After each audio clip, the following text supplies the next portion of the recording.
Hello and welcome to Run Fast Lift Heavy. Today I'm joined by Elly Cowley. Elly, how are you? I'm very well, thanks. How are you? Yeah, good. What do your Thursdays normally look like? Oh, Thursdays for me are typically a day off or an admin day. So I'll be sat there away at my laptop, just tapping away. I'll take a day off training as well and just try not to get into the gym. But actually tonight I am on shift. I'm covering a coaching shift. But hey ho. Not totally a day off. Um, Not totally a day off, no. Sunday's the full day. so when did you first get into the fitness industry? Because from what I know, it was fairly late compared to most people. Can you remember your It first was. workout? Oh my God, my first workout, of course I can. As in, like, I can remember my first like actual boot camp. I think I put up a Facebook status about it, going, "Oh my God, I can barely walk. The cramp in my legs going down the stairs." It was basically a boot camp that I found on like Groupon, I think. Mhm. But I didn't get into training, sport, anything like that until I was well into my 20s. I hated it at school. Really? Hated So it. did you Yeah. do team sports or anything No, very? nothing. I shied away from it all. I think like for swimming and stuff, I'd actually like go away and hide, and I'd come up with excuses for not to do it. Team sports. I think I once qualified for the hockey team, but it coincided with me wanting to hang out with my boyfriend at the time, so I sacked it off. Yeah, totally not active at all when I was younger. Oh, that's funny because it's so interesting now because you're definitely one of the most disciplined people with nutrition and training that I know. Very consistent with the days that you train and then your training volume as well. So, I mean, it's good to hear that people can get into it at any stage. Absolutely. Yeah, yeah, definitely. Like I didn't do anything until I was 24. I think it kind of started as a way of escaping the job that I was doing at the time. So I started off like doing 9 to 5 work, just that typical job that you start when you finish uni. Yeah. I wasn't really sure what I wanted to do. When I graduated, it was 2010. So it was just like we were right in the middle of a recession. I Mhm. think at the lowest point, I was on the dole and I was being told to take my degree off my CV because it was putting prospective employers off because I was just too overqualified for most jobs. So that Wow. so that was pretty low point. But I ended up pretty much at the bottom of like the administrative ladder at the university that I graduated from. And ironically, I was processing coursework from the degree I'd literally just got. So I was I was working in the geography department for a while. Yeah. And then I think a few years after that, I'm kind of like halfway up this administrative ladder. I'm working in student services mainly. But I was just living for the weekends. I'd got like, the usual stuff, the Sunday scaries, I got the Monday blues, but I also got that Friday feeling, and I Yeah. literally just partied, drank too much, spent most of the weekend either drinking in the pub or in bed recovering. Um, and I suppose looking back, I was pretty unhealthy at that point. Um, but then the fitness thing kind of came in when, yeah, I discovered like a boot camp. Groupon was all the rage. I don't know if you remember Yeah, that. I do. I know that it's good for spa weekends or afternoon Absolutely. tea through it. Oh my God, so many afternoon teas. And I think I got an electric toothbrush once from Groupon. Yeah, one of those things. Um, so I must have found an offer on there for a boot camp, and it was in the Hilton Hotel car park. And I went along, and there was this boot camp instructor, and he was absolutely full of beans. He had like a little stereo hi-fi system. It was pumping out trance. It was just like and he had these mats, and he got us running around the car park and jumping in and out of tires and stuff. And I've never been so sore in my life. But it for what I realized is that that hour I hadn't thought about my work. I hadn't thought Mhm. about anything at all. So that's how it became a bit of an escape. Yeah. And over like those few years, I was just sort of chopping and changing, finding boot camps and all that, and just trying out different things. And I suppose after that, I ended up in a gym that was called Pinnacle, Mhm. and that was in a little church in Heaton. You probably know where it is actually. Yeah. I think it's called Body Hacks Fitness now. Mhm. But yeah, so I joined there, and one of the PTs there kind of took me under his wing a little bit. And at the time, I used to post on Instagram. So I'd set up an Instagram to try and like show my journey. It was back when Instagram was really new. And I'd post up pictures of my food as well. So I was starting to get into that. I was going through some digestive problems at the time, which is kind of like a sideline. That's how I got into nutrition as well. And he saw all those posts and said, have you thought about retraining? And it just planted the seed. And then I found myself in his office, like talking about it more. And I remember I haven't been that excited about anything in my life, like maybe ever. I just got like a glimpse into a future that actually looked really good and was exciting. And that's kind of how that started as well. So at Pinnacle, what sort of training were you doing? It was circuit training, so probably the introduction to weights. It was lots of kettlebells, dumbbells, burpees on crash mats, I seem to remember a lot of. It's also how I met one of my friends, Jenny, who now trains at Tyneside with us as well. Yeah. And then how did you find CrossFit? Because now you're a CrossFit coach at CrossFit Tyneside. How did that introduction happen? So I'd a few years of working at Pinnacle, I'd got into hypertrophy training. My favorite day was like back day. So it was a lot of bench press, squats, deadlifts, all the good stuff. I was obsessed with like working on pull-ups, push-ups, all that.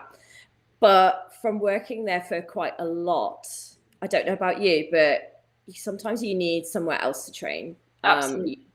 It's difficult to switch off when you work in a place as well.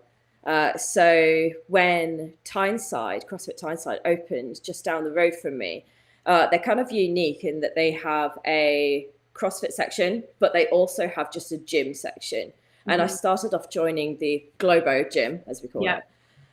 And you can't really escape the CrossFit side of things because I just poke my head round the side and go like, what are they doing? Yeah, you see lots of red faces, people just lying on the floor with socks off, shoes off. Yeah, it looked both like terrifying and exciting, and I was just like, what is that? And yeah, the friend that I'd met at Pinnacle, I saw her doing one of the classes, and she said, oh, you should come and join one day. I was like, all right then. So I did a drop in, and it was back when there were women's only classes on like on a Wednesday morning. Yeah, there were women only classes. And that's when I went along. There were maybe like 5 of us. I remember the workout like it was yesterday. It was an EMOM 40. There was the assault bike. There were thrusters, there were burpees, and there were kettlebell swings. And I think there was a rest station. The hardest movements ever. Yeah. And oh my God, absolutely died. I didn't realize how unfit I was at the time. That's how I started CrossFit, really. I'd do drop-ins and go to that women's class and balance that with just weight training. And then eventually I just went poker chips all in and just went for it. So you touched on that you like to separate where you worked from where you trained, but now you work and train at Tyneside. How do you balance that? And do you still go to other gyms, or how do you deal with that? Yeah, that's really true. I think I sort of found the balance because I started at Tyneside as a member. I always see myself as that member first. I had that structure, I had that routine in place. And also when you are in a CrossFit class, no one is interrupting you. Whereas if you're just training in the gym, members will come up and they will sort of, maybe they'll approach you or they know who you are. So you end up sort of getting distracted naturally. But in a class situation, you don't get distracted. So I think that was where the key was. There is that you've just got that hour of dedicated time to train, and that's all you're thinking about. So when you started CrossFit, I want to know what your biggest weakness was, because you came from a more structural hypertrophy bodybuilding place of training, and then you went to CrossFit. Did you find the gymnastics, the aerobic capacity side, or the weightlifting the hardest? Oh, that's Probably the weightlifting. So snatch, clean. I probably still feel that way right now. Gymnastics wise, I was lucky enough that I got obsessed with like pull-ups when I was just going by myself. I was obsessed with getting multiple pull-ups at a time. So having that strength sort of already set, and that skill there, a lot of the rig work came a little bit more naturally. The kip took a little while. Toes to bar were pretty tough, actually. I think core generally was a bit soft. Yeah. But the technical side of things, so the snatch and the clean and jerk, they were the ones that fascinated me the most. Yeah. So nutrition wise, you touched on having digestive issues. What made you become a nutritionist? Okay, How did you get into that? so what probably this was back when I was just working as an administrator. I wasn't doing any training at the time, but I'd always had a little, like, I'd always had IBS pretty much. I'd spent a lot of time going backwards and forwards with doctors. They were trying to work out what was wrong. I had various tests. My dad had Crohn's disease, so they wanted to find out whether it was linked to that, whether it was colitis. Yeah, they were trying to rule out everything really. They eventually gave me a sort of non-diagnosis of gluten sensitivity, and they just left it at that. And I guess that result left me feeling a bit confused, a bit unclear. I didn't really know what it meant. So I just took matters into my own hands. I tried elimination diets myself and started to research everything to do with the gut, everything to do with digestion, anything to do with nutrition. And what I discovered was not very much really, that it was a really new area of research. There are so many gray areas and everything ends with "it depends," which makes a lot of sense because we're all individual and nutrition should be a very individual thing. So research into like what will help the masses, it always ends with this might help some people but not others. Yeah, it's funny because if you go online and you type in vegan diets, it's like best thing since sliced bread, and then you go carnivore diet and it's exactly the same. So it's like, well which is the case, which is true? Exactly. And that's the answer to most of it, is that there isn't one. But also there aren't enough studies. There's never enough evidence to for anything to come to a conclusion because it's just such a new area. Like other areas of science, we've had hundreds of years of studies and like research into it, but nutrition is pretty new. So I guess while I was trying to see whether being gluten-free was working, that's when I started my blog and my Instagram. It was called Blonde and Grainless, which I thought was really, really cool at the time. And I used that to like share recipes. I used to share products.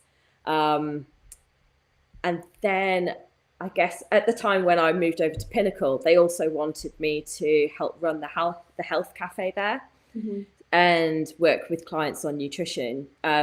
So I did a course through the BTN Academy to be a nutrition coach. And that taught me a lot about how to work with different people and how nutrition and working with people was less about the food that they were eating, but more about how they were eating, when, how much, and the relationships that people had with food that led to people changing their lives for the better, rather than this diet will work, this diet will work.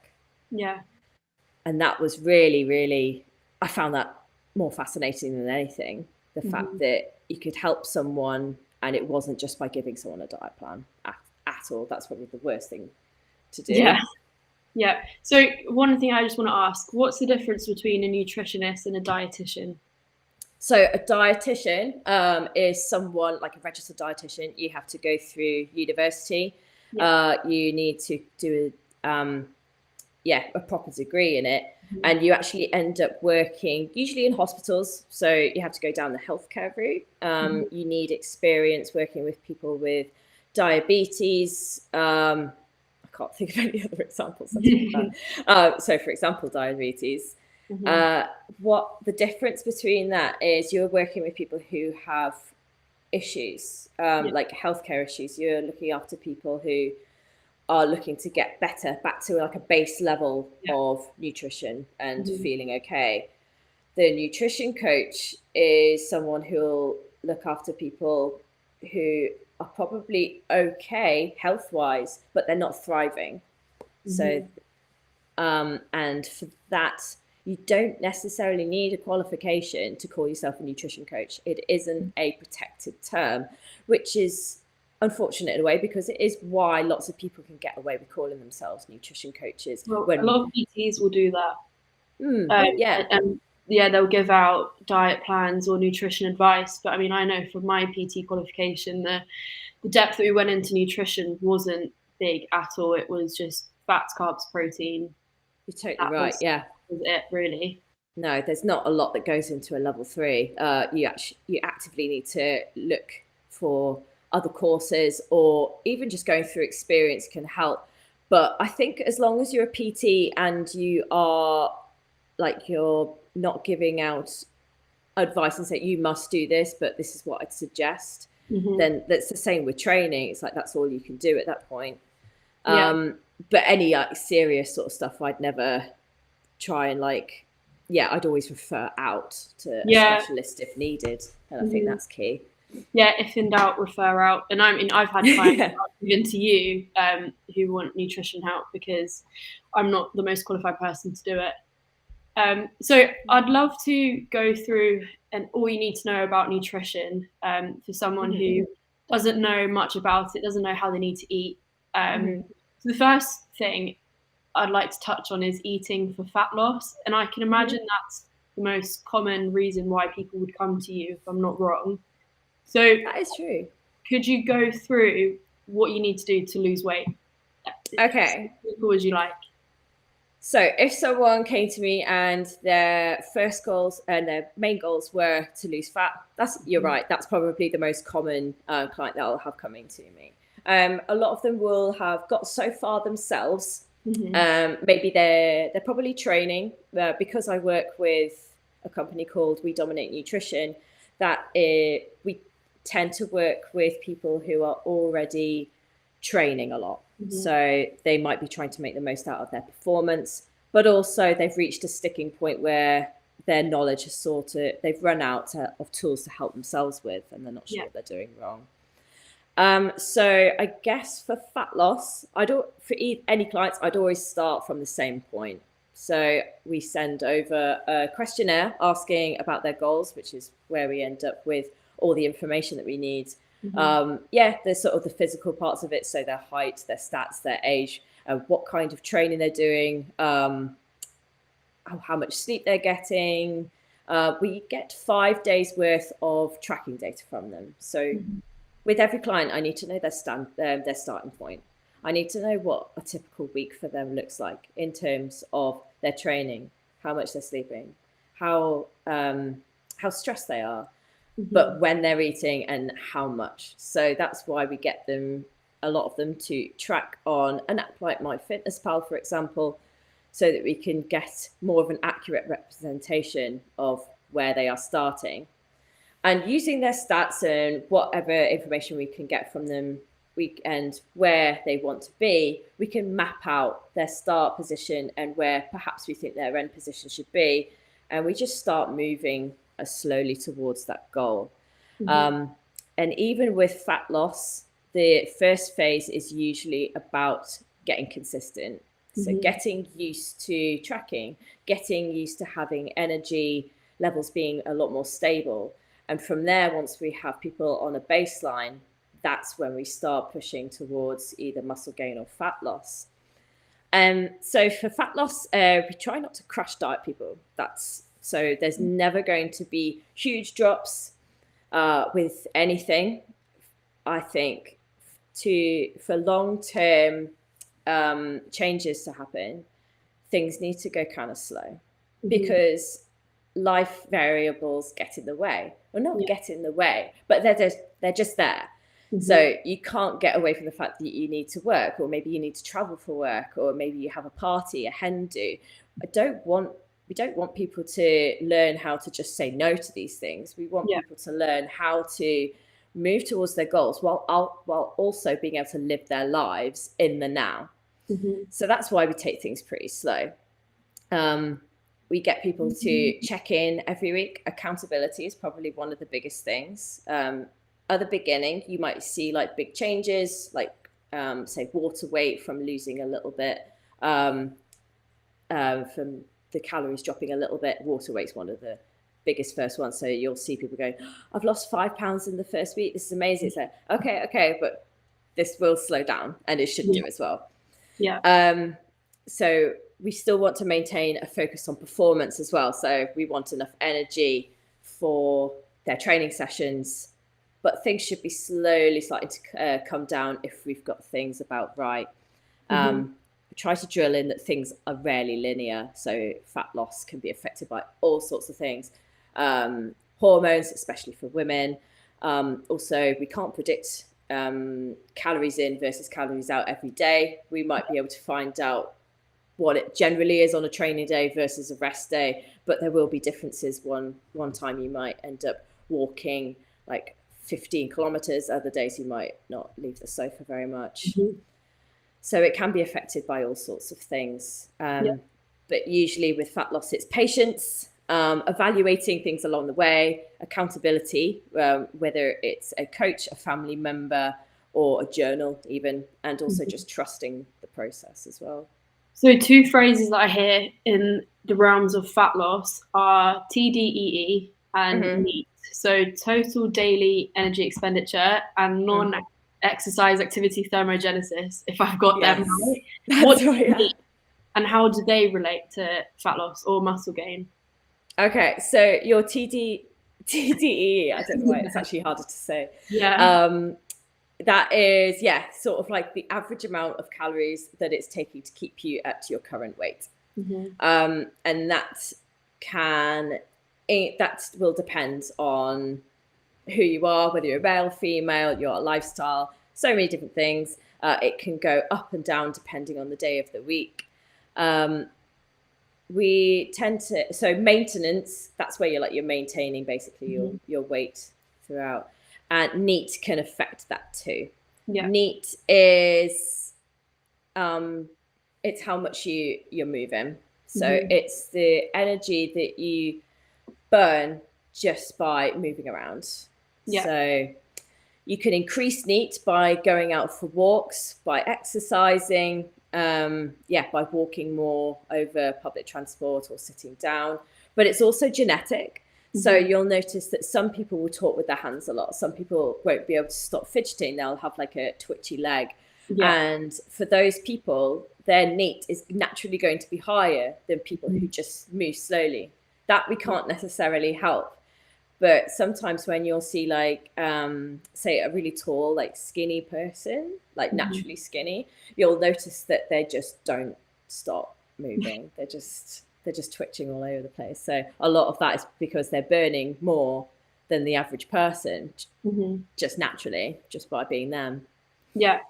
So let's talk about the opposite. If someone's coming to you to want to put on fat or put on muscle, how would you go about writing their nutrition plan? Okay. And again, do you do this slowly? And is this about sustainability just like fat loss is, or do you take a more aggressive approach? It's very similar to fat loss in a way. Usually if someone starts on a baseline where they are under eating by maybe quite a lot, then we might do a big jump at first. It all depends on how much, how under they are, especially with protein. So protein levels, we want to keep pretty high, both for fat loss and for muscle gain. So the top amount that I probably go for is 2.2 grams per kilo of body weight. And that's probably like the top end. The studies have shown that any more than that, and it's probably not going to be used optimally by the body, but ultimately it's calories. So by being at that top end range, then we're being safe. We're optimizing muscle protein synthesis, which is where the body is, creating new muscle. It's strengthening up existing muscle, and it's just keeping that optimal, really. Yep. So for muscle gain, the obviously number one is a calorie surplus. You can't gain weight unless you are eating more than you are burning. So yeah, we have an emphasis on having enough protein, but also around that we'll have enough carbs and fat to fuel training. You'll probably want to have a good training regime in place around this, because otherwise any calorie surplus that you have, if you're not training, it's just going to be stored as fat unless you're using it to build muscle. And also recovery is going to be key throughout this, allowing for rest days to allow muscles the time to build in between the training sessions, and also keeping calories pretty a bit higher than maintenance during that time too. Yeah. So in terms of getting the calories in, I know some people, particularly men, who struggle to get enough calories throughout the day. What's your stance on like mass gainer shakes? Gainer shakes. Yeah. I suppose with like this kind of links to just protein and like supplements in general. With like gainer shakes and protein supplements, there's a lot of hype around them just because it's a product. So it's the same with any other kind of food. The company wants you to buy it, so they'll hype it up as being like the thing that's going to help you build muscle. Nothing else will. When my way of like debunking that is saying it's just a food. Think of it as an ingredient. So protein powders, for example, a lot of people say, oh, I don't want to have this. I heard it's going to make me put on weight because it's associated with muscle gain. People assume that it's going to make them bulky, especially women might say this. And that's fair enough to assume that if you're new to sort of fitness and training, because that's all you see on websites. You go on to big protein websites and you'll just see these big oiled muscly men, and it's like, oh god, that's going to make me look like that. When that's probably a few years ago now. Things have changed a little bit. Things are marketing a little bit more towards being more inclusive. So there's vegan protein powders now that are marketed for being more for health and maintaining health. And also there's supplements for women, so they'll put females on there to make them buy them and show that it's fine. But as a side note, the female proteins are generally just the same as the men's ones, so there's nothing exciting. There's nothing like special about them. I usually say that sure, they can be a great, that's what it is, a supplement to a normal diet, to your normal food, really. It's just a tool that you can use to help optimize your protein intake. It's just like chicken. So the macros for like protein powder and chicken, fairly similar, to be honest. But protein powder is a lot more convenient. You are like you're on the go. You're less likely to get out a tub full of chicken and start eating that just cooks like that, a bit dry. Whereas you can always make a protein shake. All you need is a tap. So that's why that can be quite convenient if you do struggle to get meals in and when you're on the go and you're busy. So in your experience working with clients, what are the key things that those that have been successful have in common? In other words, what makes a diet successful? What makes it successful? The ones who will continually try to evaluate things as they go. They have accountability. They have a great support system. So either, when I say accountability, we have a check-in process through WDN where we invite clients who are on our monthly package to check in with us every week. And some people don't, which is absolutely fine, as long as they're checking in every now and then. That's why I'm laughing.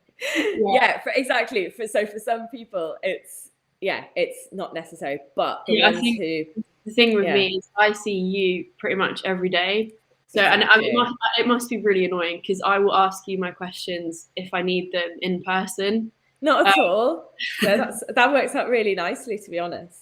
For a lot of people we work with remote clients a lot. So We've got quite a few in Scotland at the moment, actually. I've got some lovely Scottish clients. They will check in with me every week. A lot of it is not offloading, I don't want to say it in a negative way, but they'll go through their week. They'll have a chance to evaluate what went wrong, what could we do better next week, what could we strive for, what gains do we want to see at the end of the following week. And having that short-term target setting, as well as the long-term targets, which can seem a little bit far away, it's really, really important to see how you are chipping away at that goal week by week, even if that week felt like nothing really happened. By evaluating, looking back, you'll see that it is still a step forward, and it's better to have small steps forward every week. Even a couple of weeks of plateau, very, very normal, absolutely fine. As long as you're still generally moving forward, then you'll look back in a few months' time and be like, oh, bloody hell. Like actually closer to your goals. But actually for another, more effective ways of staying on track are also making room for like fun foods, knowing how to control social situations. Maybe not control's the wrong word, but adapt around them. So knowing that these are going to happen, holidays are going to happen, meals with friends, unpredictability, spontaneity, we want all of these things. So through the check-in process, I help to teach people how to approach these. I'll give them examples of what I might do or what previous clients might have done, and help them find their own way of working their way through their life while enjoying the foods, hitting their goals, and focusing on what they can do. And probably the biggest strategy, my favorite thing, is meal prep. Meal prep doesn't necessarily have to mean like boring meals in Tupperware that you make every Sunday. Chicken, rice and broccoli. There is more to life than that, for sure. For example, sauce.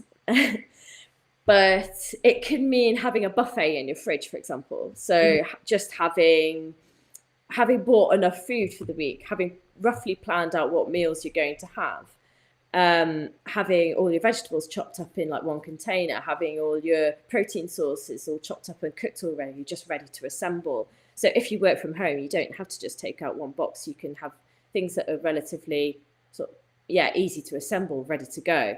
And that's probably one of the biggest tools that I can recommend to people to use. Yeah, one thing that you certainly helped me with is getting out of the headspace of good or bad foods and labeling them. So if I had, for example, an almond croissant, I'd be like, well, the day's done. I may as well have 6 of them now, and not just sit down and not do anything. And then I would explain this to you, and then you'd be like, well, I had one today as well, and I've had a really good day. And you give relevant examples, which makes us as the client feel, okay, well, it's actually very normal to enjoy what you eat, It doesn't have to be good. That's exactly what I try and preach. I would going into the industry, my aim has always been to show that it is possible to have the balance between constantly improving performance through training, enjoying food, and even enjoying beer and alcohol every now and then, but also managing to maintain a healthy body that will do whatever I want it to, or whatever I try and put it through, and that will recover and not. You don't have to feel like crap all the time, but you can also enjoy a little bit of the fun stuff. So that's always been my aim. You went on a 3-week no alcohol stint. What did you find from that? So I did. It's funny. I didn't actually mean to at first.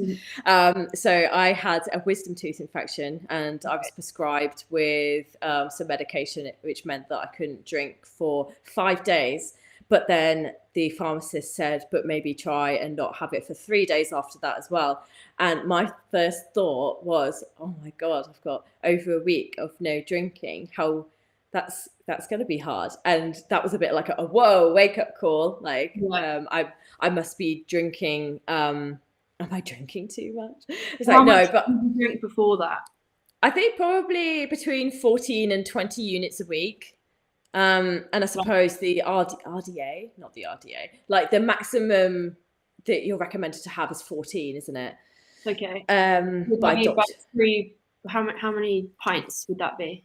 So it would be maybe I'd have a drink after on a Wednesday evening, because Thursday's usually kind of a quieter day, so I'll celebrate the end of like a coach 3 days of busy coaching with a drink. And then Friday I'd have a couple just because it's Friday. Saturday again, just because it's Saturday, I'd maybe go out to the pub and have 3 pints. So I guess it ended up being like 6-7 beers or something over the course of the week.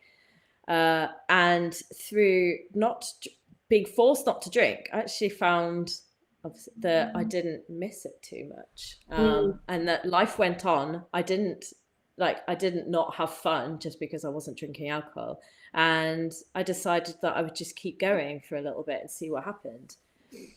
And the results were, I did feel a little bit better, especially over the weekends. You got that smug feeling of not being hungover at all. I went on, I think on a Sunday morning, I went for a run at 6:30 in the morning. I was like, who am I?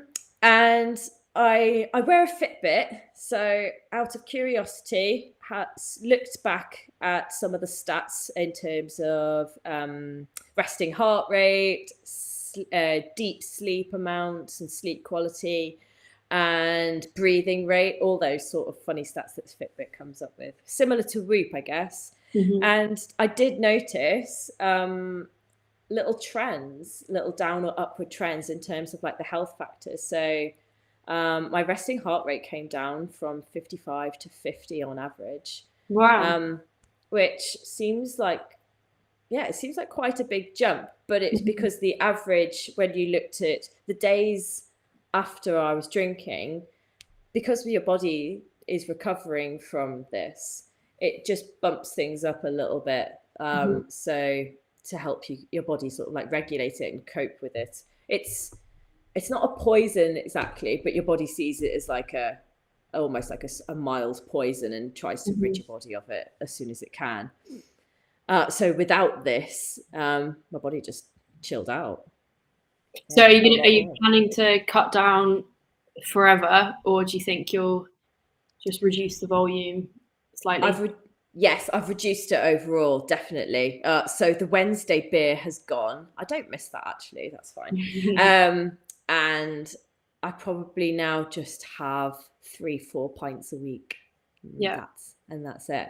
Don't get me wrong. I'm sure there'll be occasions again where there'll be like a wedding and I'll just have a complete day off and just enjoy the day. But it has been a lot easier to control nutrition around it as well, because when tracking alcohol, it can be a bit of a tricky one, because alcohol itself is neither carbs nor fat. It is a macronutrient all of its own.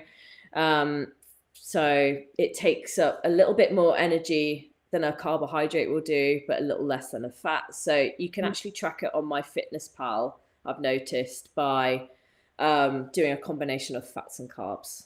But it does take a big chunk out of your allowance, which is why taking it out means that you have a lot more control and you can eat a lot more food. Which is a big plus. So it was kind of weighing up. It's like, well, do I want another pint, or would I like to have a slice of pizza? So it's all about that balanced life. So to finish off, I want to go through a game called Underrated versus Overrated of certain fitness / nutrition trends.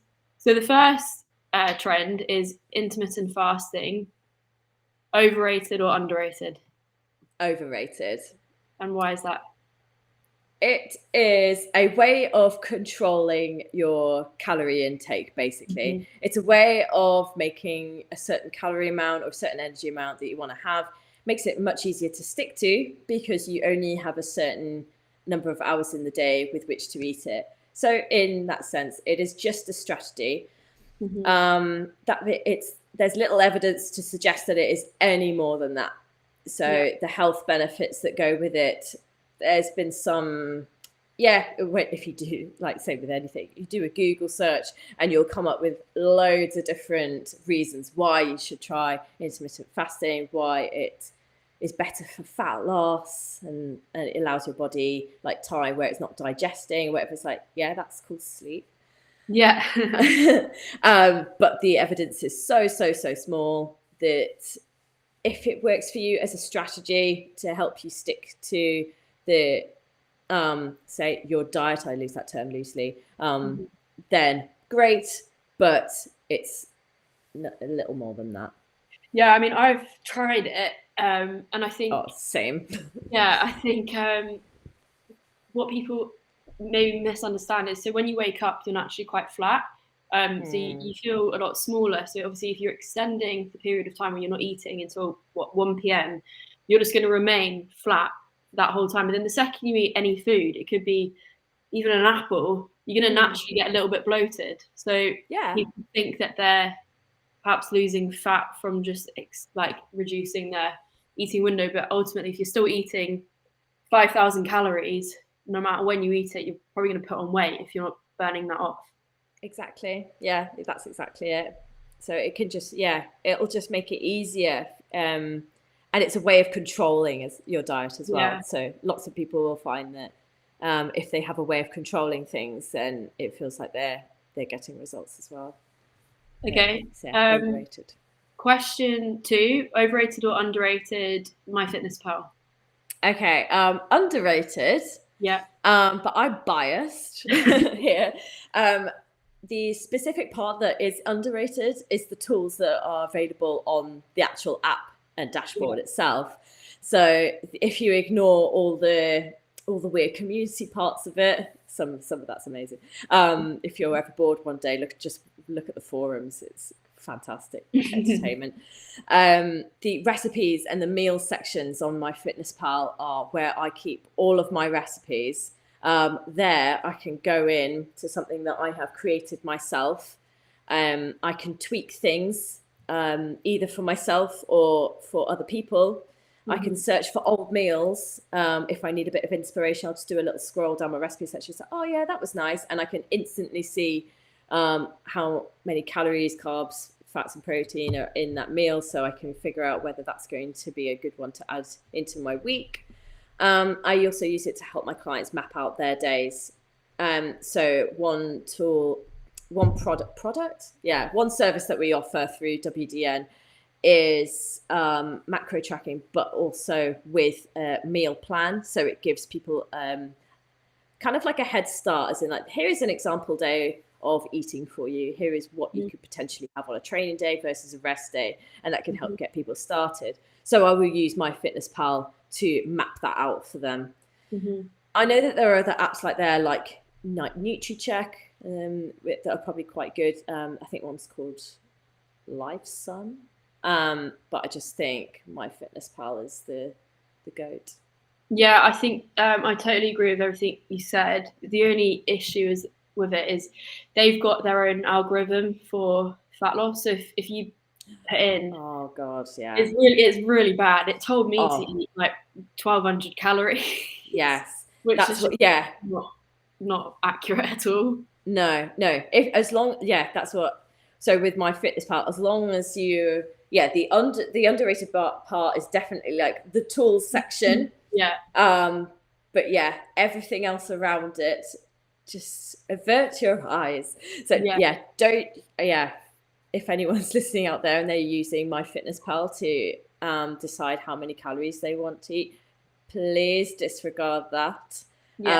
It's, as I've had a play with it for many years, and it is pretty inaccurate. It always tells you to eat a lot less than I believe that you should. Okay, next one, volume eating. So for this one, like courgette spaghetti, or zoats, which you told me about recently, zucchini Yes. in oats. What do you think about that? Okay, so I think it's actually rated right. Mm-hmm. So it's not over or underrated. It became quite popular several years ago with the whole low carb paleo buzz that was going on. So when there were certain trends like spiralizing vegetables, Yeah. there's zero carb noodles that you can buy. They became ways of avoiding grains and ultimately carbs as well. Mm-hmm. I don't generally want that from many people that I work with or from many people in general.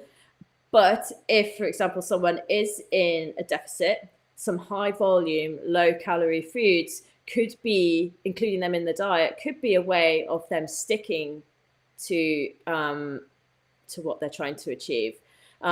Because it means that later on in the day, they could fit in something else to them structure that they really enjoy. For example, snacking on popcorn, which is basically just air, and filling up on things like kale, spinach, berries. By having all this volume food, it's a lot of chewing. Gives your body a little bit more time to feel full. It can mean that meal is a lot more satisfying than if it was more of a higher dense food that is gone in seconds and leaves you wanting more. Yeah, totally agree. What about greens powder? Overall, overrated. Mm-hmm. I think there are some circumstances where it could be really useful. They're quite specific though. Like, say you're in the army, you're away, you don't have much access to fresh fruit and vegetables. So a greens powder then would be something that they could add into their diet that's on the go that will keep them in check. I think greens powders are one of those 1% things like supplements that when you add on to it to everything else when it's tip top, then it can't hurt. But I think there are better ways for you to spend money, and also it usually tastes really minging. Yeah.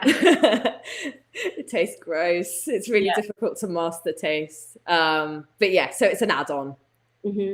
Okay, what about pre-workout or caffeinated supplements? I mean, I know at our gym we're a big Nocco fan base. What do you think I think it depends on like caffeine in general, great, but about an actual like say pre-workout product itself is overrated. It also depends on the kind of training that you're doing. So if you're just doing a weight training session, minimal cardio, then a pre-workout might give you a little bit of a bit more energy. It'll fill your muscles with a bit more glycogen, especially if it's got some sugars in there as well, and it could give you a little bit more output in your session. Caffeine mixed with more intense exercise, maybe CrossFit or an endurance event or a sprint, people can react badly to that because it will raise your heart rate. And if you're already raising your heart rate, it can make you feel a little bit sick. So I think that depends on the person. But I think a good pre-workout is a coffee and a banana. Bit of caffeine to get you going, and a piece of fruit just to give you a little bit more fuel in the tank to get the most out of your session. But specific pre-workout products, probably a bit overrated. Yeah, a lot of it's just to do with marketing, isn't it? Absolutely. Like we discussed with the mass gainers, and I think you can buy the pre-workout ingredients for much cheaper. So I get beta alanine, which is the thing that makes you tingly. And I only bought it because Matt Fraser went on Joe Rogan and said that like making peace on earth. So I mean I do that, and obviously I take creatine and then protein powder, but the beta alanine isn't daily at all. And also to do with that, I mean, if you're doing a sport like CrossFit, especially if you train twice a day, it's not going to be healthy to have 2 big servings of pre-workout because most of them have 300 milligrams of caffeine, which is your daily allowance. And then if you're training at past midday, that's going to keep you wide for the rest of the day. Like for something like Nocco, yeah, again, it's all about marketing. Like it's a tasty drink. It is a tasty Mhm. drink. So that's probably like the main reason why I drink it, and for the caffeine. But Yeah. the way it is marketed, it's actually for the BCAAs, which Mhm. have little Yeah. scientific backing. Yeah. So I would have a Nocco for the caffeine and because it tastes kind of nice. But that's Mhm. it. Yeah. Okay, Yeah. last one, anabolic windows. So if people Okay. don't know what it is, could you just explain that and then Yeah, give your sure. rating?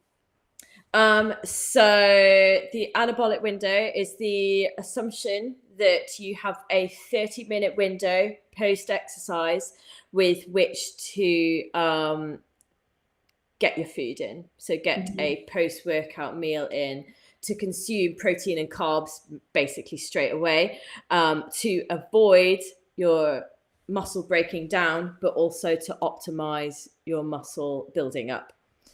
However, the body is not as simple as this. Mhm. According to recent research, it's actually been sort of debunked. So, therefore, it is overrated. The 30-minute window doesn't really exist, because they've done studies. I say they. I've read studies where people have a control group have not had any food immediately post workout. They've left it a few hours.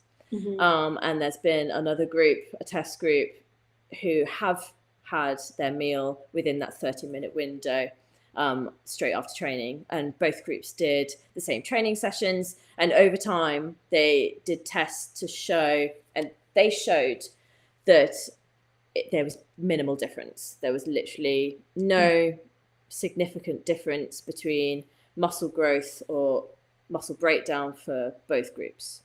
So therefore, it isn't critical. Eat your post-workout meal when it works best for you. Yeah. That could be right. That could either be before training, it could be after, or it could be later on. But I think there is one exception to this. If you train in a fasted state, so first thing in the morning, then you should have food as soon as you can after. Mhm. Studies have shown that if you train fasted and then you miss out on your food a few hours after, then you will feel some negatives from that. Yeah, you will break down your muscle a little bit more. The For other sports, so there's other reasons to have food afterwards. Really, they might make you feel better, especially for endurance and more intense style Mhm. training, just to help the blood sugars get back up. But in terms of like protein for muscle gains, it's not really necessary. Brilliant. Well, Ellie, thank you very, very much for coming on. I will put your links and We Dominate Nutrition's links in the show notes just so people know where to find you. But yeah, thank you again. Cool.